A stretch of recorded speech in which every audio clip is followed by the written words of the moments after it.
cacao, dans lequel il est question ici du thème de la gestion des stocks.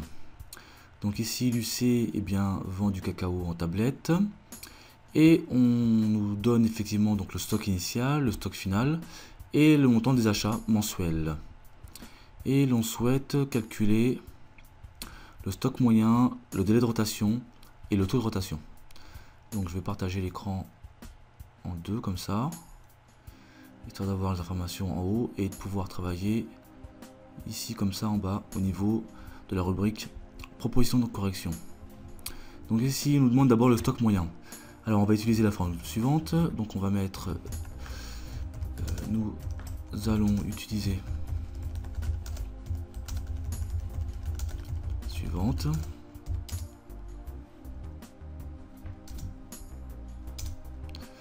Je vais y arriver. Nous allons donc utiliser la formule suivante. Voilà. Donc ici on va indiquer le stock initial plus le stock final. Les deux, donc l'ensemble, pardon, divisé par 2. Voilà la formule qu'on doit utiliser. Stock initial plus stock final divisé par 2. Ce qui nous donne donc ici stock initial 30 000, donc on va mettre 30 000. Plus le stock initial, final est de 10 000. Voilà. L'ensemble divisé par 2. Ce qui donne 30 plus 10, 40, divisé par 2, 20 000. Donc le stock initial, on va mettre donc ici, le stock moyen. Le stock moyen de l'unité commerciale est de 20 000 euros.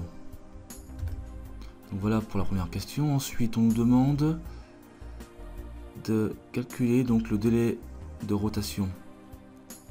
Alors pour calculer le délai de rotation, nous avons besoin du montant des ventes. Donc on va mettre tout d'abord, il est nécessaire de déterminer le montant des ventes, de points. Et pour ce faire, nous allons utiliser la formule suivante. On va mettre vente égale, donc vente égale le stock initial plus les achats et on va enlever le stock final. Voilà, donc on va appliquer maintenant. Donc les ventes on nous dit, alors pardon, c'est ce qu'on cherche, autant pour moi. Les ventes, donc le stock initial est de 30 000, donc j'écris 30 000. Voilà. Ensuite je dois ajouter les achats. On me dit que les achats mensuels sont de 12 000 euros, donc je vais effectivement ajouter 12 000 euros, mais je n'oublie pas de multiplier par 12 pour avoir des achats annuels. Je vais peut-être enlever le égal qui est là, voilà. Et j'ajoute, et je soustrais, j'enlève le stock final, c'est-à-dire 10 000. Ce qui donne donc ici, à peu près 164 000 euros. Voilà. Ensuite, on va pouvoir déterminer donc le montant donc le délai de rotation. Maintenant que nous avons les ventes, donc on peut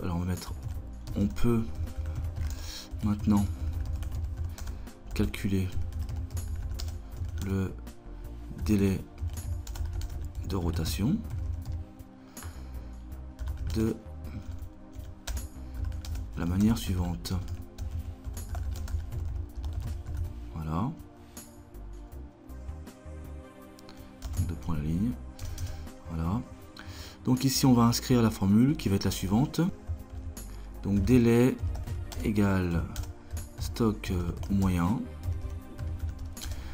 divisé par voilà, divisé par le montant des ventes et l'ensemble multiplié par 360 comme 360 jours. Une parenthèse ici, voilà. Donc on va écrire délai, on va appliquer maintenant, donc délai égal, le stock moyen, on l'a trouvé tout à l'heure, il était de 20 000 euros, donc 20 000, je divise par le montant des ventes qui est de 164 000, ce qui nous donne à peu près, alors j'ai oublié bien sûr de multiplier ici par 360, voilà, donc 43,90 jours. On va arrondir bien sûr, hein. Arrondi à 44. Voilà. On peut donc écrire. Donc l'unité est renouvelée donc à peu près tous les 43 jours.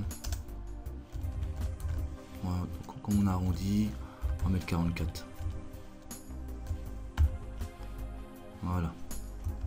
Et finalement, donc pour le taux de rotation, la formule est la suivante, donc taux de rotation égal, ce sont les ventes que l'on divise par le stock moyen. Voilà, donc ici on va mettre taux égal, donc le montant des ventes était de 164 000 que l'on divise par stock moyen 20 000, ce qui nous donne à peu près donc 8,20. On peut donc conclure, donc en conclusion, avec un O ici, voilà, en conclusion, l'unité commerciale eh bien, renouvelle son stock.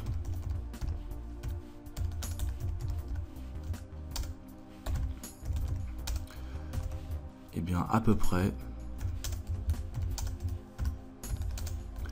8 fois dans l'année, donc 8 fois par an.